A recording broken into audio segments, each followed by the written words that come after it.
오늘 말씀은 복이 독이 되고 독이 복이 될 때, 이런 말씀을 제목으로 말씀을 같이 나누겠습니다.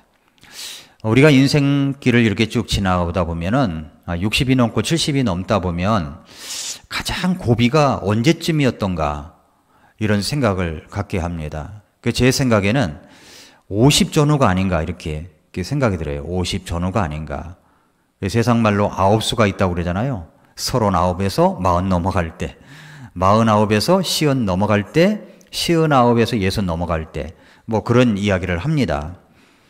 근데 오늘 본문에 보니까 다윗의 나이가 이제 50이 가까웠을 때, 50 전후가 된 거죠. 50 전후 되었을 때, 그 이야기 사건이 기록되어 있습니다. 지난 30년이 화살같이, 쏜살같이 지나갔습니다. 20대는 도피 생활, 30대는 남측 왕에 이은 그런 남북 통일, 40대는 종행 미준으로 달리면서 영토 확장으로 잠시도 쉴 시간이 없었던 다윗이었습니다. 이런 노력의 결과로 어느덧 나라도 안정되었고 백성들도 이제 행복하게 살게 되었습니다. 외세의 침략에 시달리지도 않았고 강국으로 변한 거죠. 나라가 정말 지겹도록 전장에 나가지 않았을까요? 많은 전장에 나갔을 겁니다. 마땅히 왕으로서 전장에 나가서 전장에 나가야 했었는데 이제는 슬슬 꾀가 났는지도 모르겠습니다. 꾀가 난 것 같아요. 자기가 나가지 않아도 전쟁은 걱정 없었습니다. 그야말로 평화 그 자체였습니다. 행복해하는 백성들을 볼 때 자신의 고생은 정말로 보람이 있다라고 생각을 했습니다. 너무나도 감개무량했습니다. 정말로 복 그 자체였습니다. 복받은 다윗이었습니다. 그러나 이때가 중요한 거죠. 이때가 중요했습니다. 정말로 복을 받을 때, 내가 복이라고 느낄 때, 사실 복인데도 불구하고 복이라고 느끼지 못할 때도 있지만 복이라고 느낄 때 그때가 정말로 중요한 것입니다. 사람은 여유가 생기면요 이상하게도 빗나가곤 합니다. 여유가 생기면 빗나가요. 그런데 오늘 본문에 보니까 다윗이 사고를 쳤습니다. 복이 넘쳐 흐를 때, 아무 걱정이 없었을 때, 평화가 넘치고 있을 때, 복 터졌다고 생각할 그때에 문제가 생기기 시작했습니다. 이것은 다윗 생애에서 아주 유일한 오점이었습니다. 열왕기상 15장 5절에 보면은 다윗의 생애를 이렇게 묘사했어요. 이에 다윗이 해쪽 속 우리아의 일 외에는 평생토록 주의 눈에 올바른 것을 행하고 그분께서 그에게 명령하신 어떤 일에서도 돌이키지 아니하였기 때문이라 했거든요. 다윗이 해쪽 속 우리아의 일 외에는 그랬어요. 우리아의 일, 이것 외에는 하나님 보시기에 평생 정직히 행하고 자기에게 명하신 모든 일을 어기지 아니하였다고 평가를 합니다. 다윗의 유일한 오점이 뭐냐면 바로 우리아의 일이에요. 우리아의 일이 무엇입니까? 오늘 본문에서 다윗의 유일한 오점 이야기가 전개되어 있습니다. 저는 그 제목을 이렇게 붙여봤어요. 복이 독이 될 때. 첫 번째 대지는 복이 독이 될 때입니다. 자, 복이 독이 되는 것은 무엇 때문입니까? 다윗의 범죄는 어떻게 진행되어 가고 있습니까? 복이 독이 되어가는 이유는 무엇 때문일까요? 첫째로는 책임을 태만하게 행했다는 것입니다. 책임을 태만하게 행했어요. 오늘 1절 보세요. 그 해가 지나고 왕들이 싸우러 나아갈 때가 되매, 여기 모든 군인들이 전쟁이 났음에라고 얘기하지 아니하고 왕들이 싸우러 나아갈 때라고 분명하게 언급되어 있습니다. 그랬더니 다윗이 어떻게 했어요? 요압과 자기 신하들과 온 이스라엘만 보냈다는 거죠.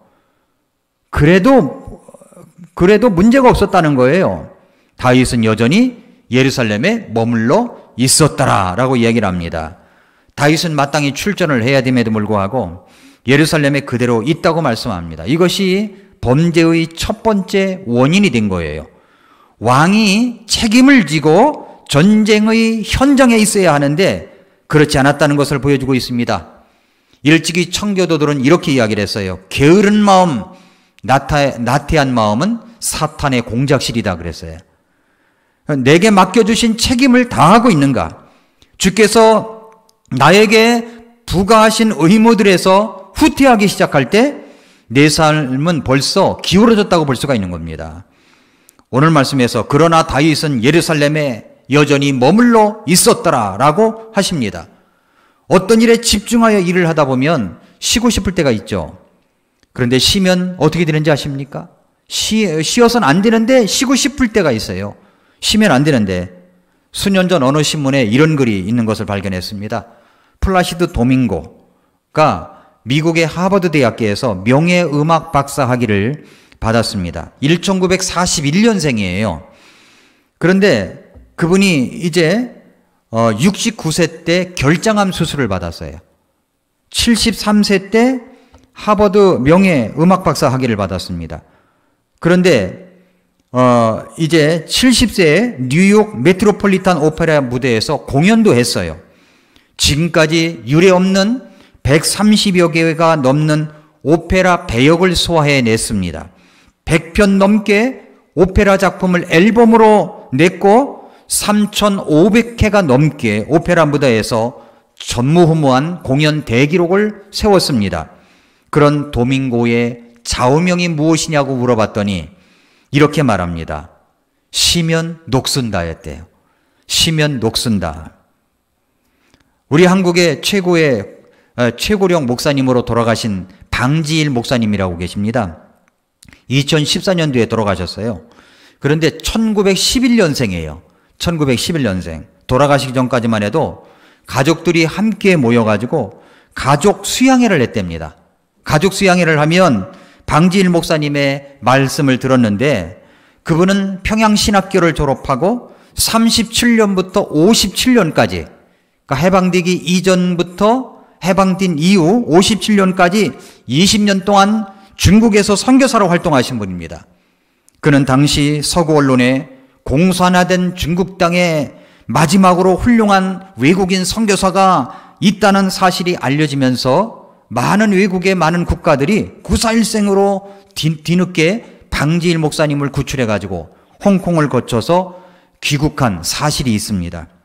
그 다음에 79년까지 영등포 교회 담임 목사님이셨습니다. 이분의 신조가 뭐냐면 달아 없어지얼전정 녹슬지 않는다. 네, 달아 없어질지언정 녹슬지 않는다 였어요. 쉬면 녹슨다 라는 마음으로 일을 한다면 우리의 책임은 어떤 경우라도 끝까지 다할 수가 있을 것입니다. 여러분 복이 독이 되는 이유가 뭐냐면 책임에 태만할 때 이때 복이 독이 되는 겁니다. 두 번째 이유는 복이 독이 되는 것이 뭐 때문이냐? 게으름 때문입니다. 게으름. 2절을 보세요. 저녁 때 다윗이 자기 침상에서 일어나. 원래 이분은 미라클 모닝을 하시는 분이었는데 그날은 이상하게 늦게 늦잠도 자고 또 하루 종일 아마 침상에서 이리저리 있었나 봅니다. 저녁에 일어났대. 저녁쯤에 저녁 때 다윗이 침상에서 일어나 왕의 집 지붕 위에서 거닐다가 한 여인이 목욕하는 것을 지붕에서 보았는데 그 여인이 보기에 매우 아름다움으로. 자, 게으름은 자기 삶에 대한 인격적인 무장을 해제하는 것과 같은 것입니다. 느헤미야 6장 1절부터 4절에 보면 느헤미야의 무장된 모습을 이야기하고 있습니다. 책임을 다하는 모습이 나와요. 한번 여러분 느헤미야를 펼쳐보세요. 느헤미야 6장 1절부터 4절을 펼쳐보시기 바랍니다.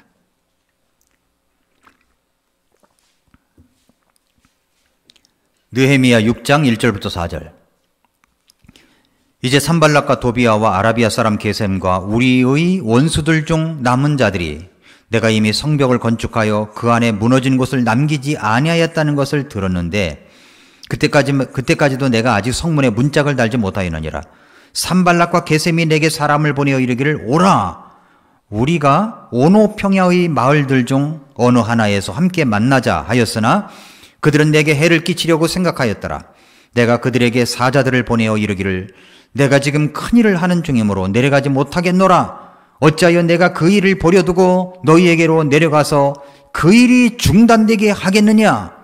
그럼에도 그들이 4번이나 이런 식으로 내게 사람을 보내되 내가 같은 식으로 그들에게 대답했다라고 얘기를 합니다.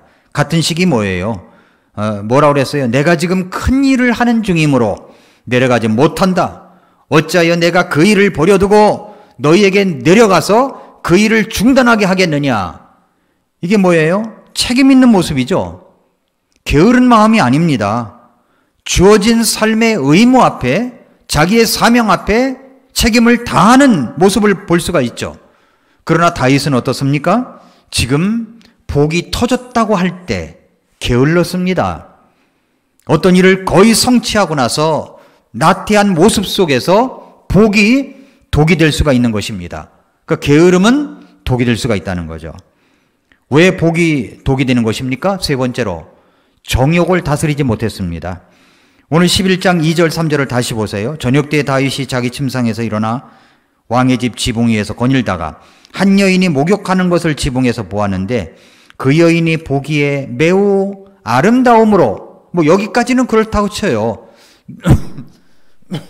눈에 들어온 걸 어떻게 합니까? 그죠? 아름다움은 눈에 들어올 수 있죠. 그러나 그 다음이 문제예요. 그것을 집중적으로 보면 문제가 생길 수가 있다는 겁니다. 어떻게 했습니까? 집중적으로 보더니 사람을 보내가지고 그 여인에 관해서 물어보게 하고 데려오라고 한 겁니다. 그러는데 여기서 보았는데 그랬죠? 다윗이 사람을 보내요 그랬죠? 보내요. 또 2절에도 그 지붕에서 보았다라고 얘기를 합니다. 보았는데 라고 얘기를 하죠. 보았는데 집중적으로 보면 문제가 생깁니다. 아간도 금덩이와 외투를 집중적으로 보았기 때문에 문제가 생긴 것입니다. 요한일서 2장 15절 16절에 보니까 세상이나 세상에 있는 것들을 사랑하지 말라.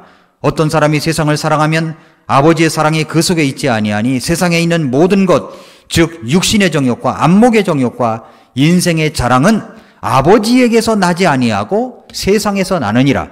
그 세상에서 나는 것을 집중적으로 보게 될 때 문제가 생기는 거예요. 그게 독이 될 수가 있는 겁니다. 그래서 시편 기자는 시편 119편 37절에서 이렇게 기도했습니다. 내 눈을 돌리사 허탄한 것을 보지 말게 하시며 주께서 주의 길에서 나를 살리소서. 독이 되는 이유가 무엇 때문이에요? 보는 문제에 달려있다는 겁니다. 보는 문제. 다윗에게는 왜 독이 된 것입니까? 왜 이런 일이 일어나는 것일까요? 보는 것을 다스리지 못했기 때문입니다. 네 번째로 왜 독이 됩니까? 성생활의 방종 때문입니다. 여러분, 창조의 관계에서 이 성생활은 1대1이죠. 하나님께서 이렇게 성생활의 방종함을 보인 다윗을 보고 뭐라고 하신 줄 아십니까? 사무엘하 12장을 한번 열어보세요. 12장 7절부터 10절에 보니까 나단이 다윗에게 이르되 왕이 그 사람이니이다.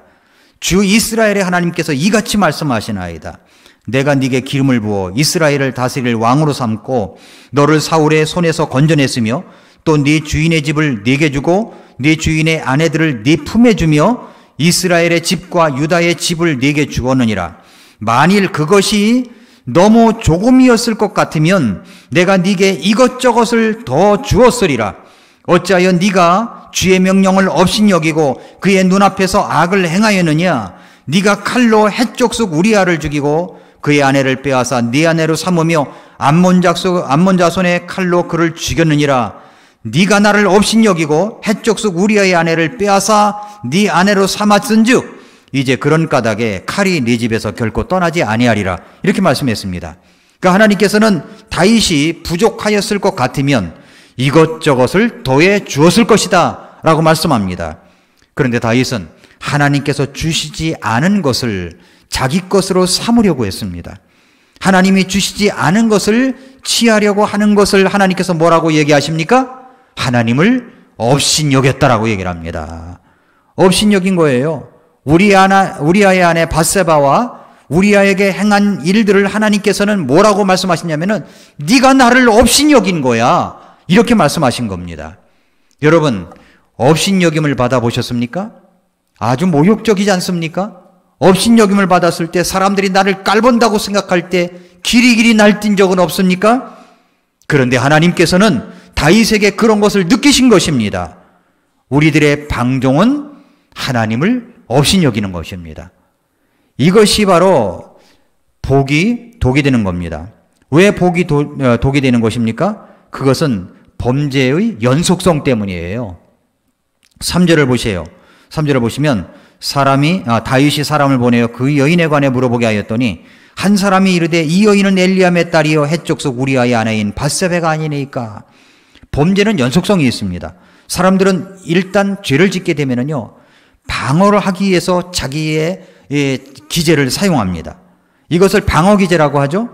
다윗은 그렇게 해서 우리아도 죽였습니다. 살인 교사죄에 해당되는 죄악입니다. 멈추어야 하는데 멈추지를 못했습니다. 독을 멈추어야 하는데 독을 멈추지 못했던 것이죠. 다윗의 잘 나감이 독이 된 거예요. 잘 나가는 것만이 복이 아닙니다. 어떤 때는 내가 지체하고 있는 것도 복이 될 수가 있습니다.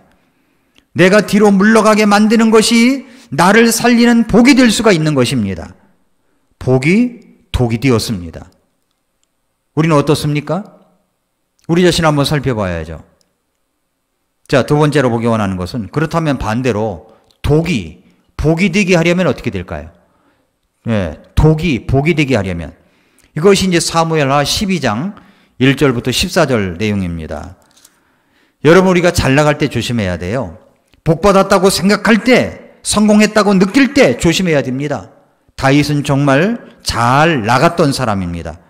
하나님의 사람으로서, 왕으로서 백성을 위하여 나라의 평화에 견고한 토속을 마련하였는데 정말로 큰일을 했던 사람입니다. 다윗은 복이 넘쳤습니다. 아무 걱정이 없었어요. 평화가 넘쳐 흘렀습니다. 그러나 다윗에게는 이게 독이 들어왔습니다. 다윗에게 독이 들어온 과정과 모습을 보면은 우리들 속에서도 얼마든지 독이 될 수 있을 가능성이 있다는 것을 생각해 볼 수가 있습니다. 자기 책임을 태만히 할 때, 게으름으로 지낼 때, 정욕을 다스리지 못할 때, 성상활의 방종으로 인하여, 그리고 여러 가지 자기의 죄를 감추기 위하여 방해 기제를 사용하여 살인 교사까지 하게 되므로 결국은 그것이 독이 된 거예요. 독. 이런 모습은 하나님을 업신여기는 것입니다. 하나님을 무시하는 겁니다. 하나님을 깔보는 거예요. 그래서 하나님께서는 나단 대언자를 통해서 말씀하시지 않습니까? 12장 7절부터 10절을 보십시오. 주 이스라엘의 하나님께서 이같이 말씀하시나이다. 내가 네게 기름을 부어 이스라엘을 다스릴 왕으로 삼고 너를 사울의 손에서 건져냈으며 또 내 집을 네 주인의 집을 네게 주고 네 주인의 아내들을 네 품에 주며 이스라엘의 집과 유다의 집을 네게 주었느니라. 만약에 그것이 조금이었을 것 같으면 이것저것을 다 주었을 것이다 하면서 말씀하시는 모습을 봅니다. 이제 독이 찾아왔어요. 내게 독이 찾아왔습니다. 그렇다면 이제 독을 빼야 되잖아요. 어떻게 독이 복이 될 수가 있겠습니까? 어떻게 해야 되죠? 우리 교회 옛날에 나왔던 어떤 성도님 한 분이 한강 그 상류 이제 팔당댐 밑에서 낚시를 하다가 독사에 물렸습니다. 독사에, 뱀에 물린 거죠. 그래가지고 해민병원에서 며칠 있었는지 몰라요. 한 10일 이상 있었던 것 같아요. 왜 그럴까요? 독을 빼려고. 독이 들어가면 빼야 됩니다. 독이 들어가면 빼야 돼요. 우리 신앙생활 속에서도 독이 들어가면 그걸 빼내야 됩니다. 독을 그냥 두면은 점차로 퍼져버려요, 그 독이. 그렇다면 어떻게 그 독이 다시 복이 될 수가 있습니까? 오늘 12장 말씀을 통해서 그 과정이 나와 있습니다. 첫째로, 죄에 대하여 정면으로 직면하십시오. 죄에 대하여 정면으로 직면해야 됩니다.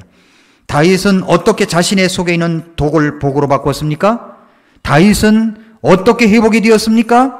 사무엘하 12장 1절부터 7절 이하는 여기에 나단이 다윗을 찾아간 거예요. 그리고 하나님의 말씀을 전합니다. 1절 보세요. 12장 1절. 주께서 나단을 다윗에게 보내시니.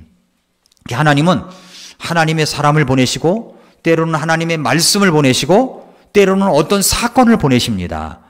보내셔요. 그가 그에게 가서 그에게 이르되, 그리고 이야기를 하는 거죠. 이제 재미있는 이야기를 합니다. 제 얘기 한번 들어보세요. 그러면서 양 이야기를 합니다. 다윗이 제일 좋아하는 이야기가 양 이야기예요.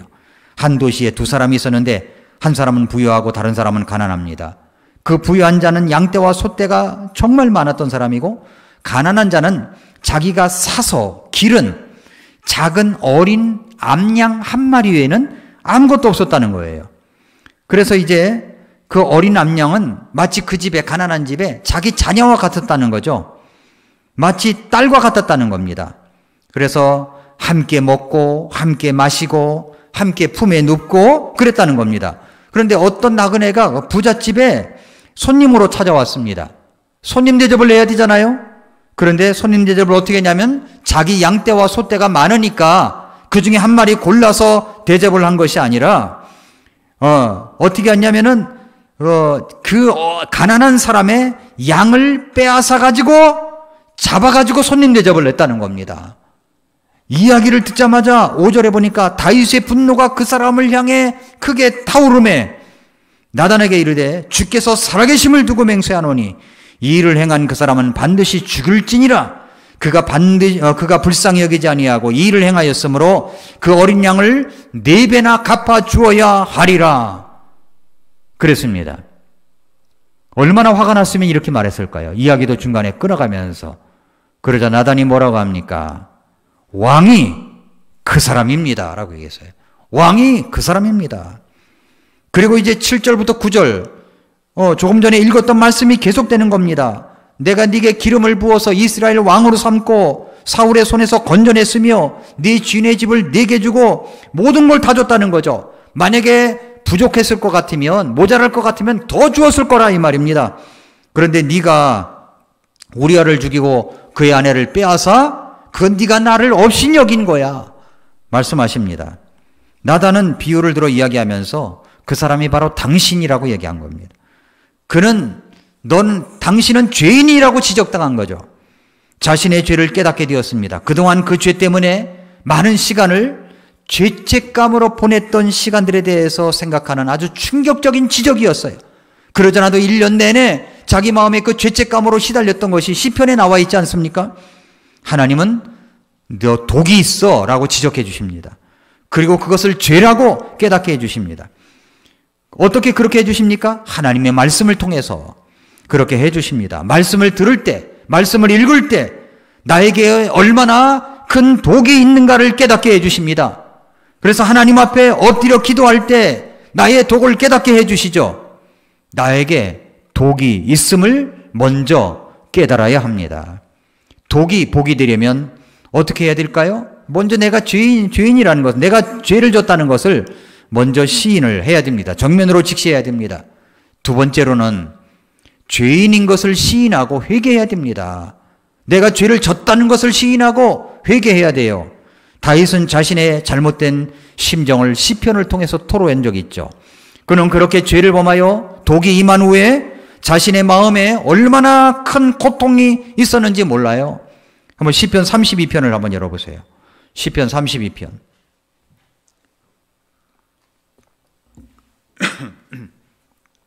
시편 32편 3절부터 4절 보니까 내가 잠잠할 때에 하루 종일 신음하였으므로 내 뼈가 쇠하였나니 밤낮으로 주의 손이 나를 무겁게 누름으로 내 진액이 여름 가뭄으로 변하였나이다.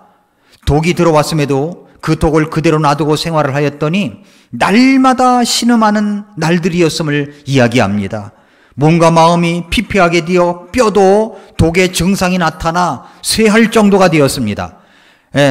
밤에 잠을 자려고 할 때 그 독 때문에 주님의 손이 자신을 무겁게 누르고 있으므로 마치 자신이 모든 것이 여름의 가뭄처럼 쩍쩍 갈라진 그런 모습이었다고 이야기를 합니다. 여러분, 죄책감에 사로잡혀 본 적이 있습니까? 그래서 그것 때문에 잠을 못 이뤄 본 적이 있습니까? 그렇다면 여러분, 다윗의 마음을 이해할 것입니다. 죄를 깨닫게 된 다음에는 어떻게 해야 됩니까? 32편 5절에 보니까 내가 주께 내 죄를 시인하고 내 불법을 숨기지 아니하며 또 이르기를 내 범법들을 주께 자백하리라 그랬다는 겁니다. 내 범법들을 주께 자백하리라. 시편 51편은 회개의 내용들이 나와 있죠. 시편 51편을 열어보세요. 시편 51편 1절부터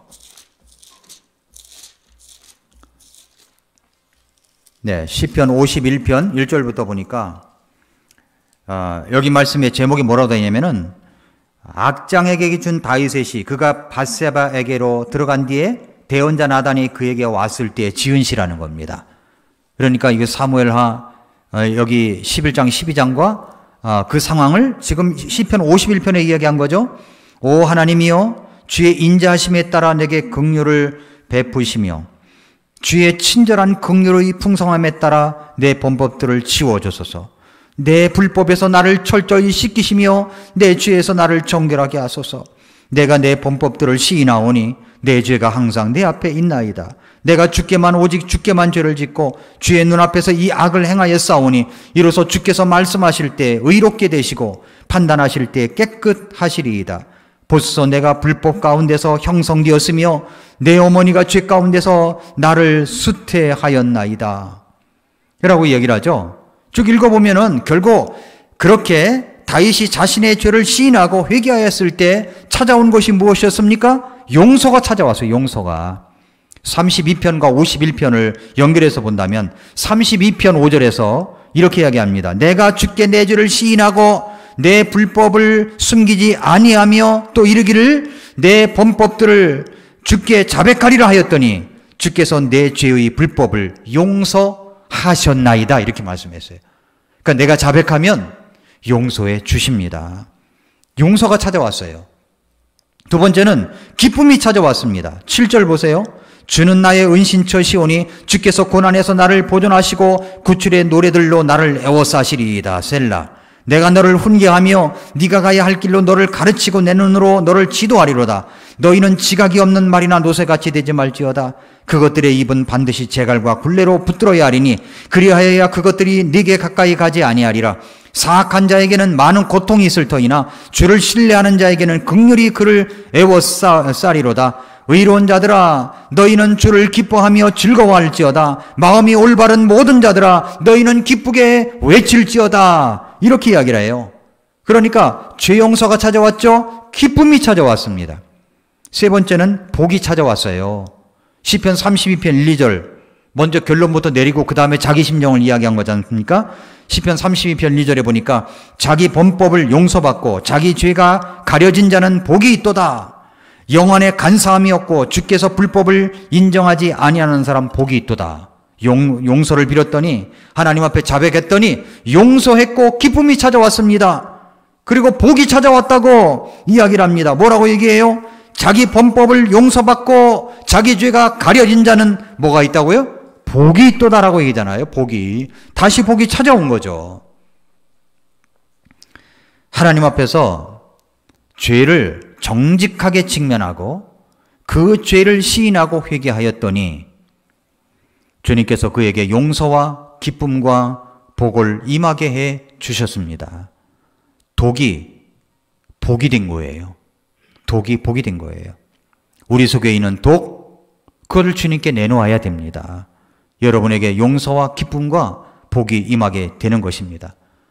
여러분의 인생 앞에 복과 독이 있습니다. 신명기 30장 한번 열어보십시오. 신명기 30장 19절 20절.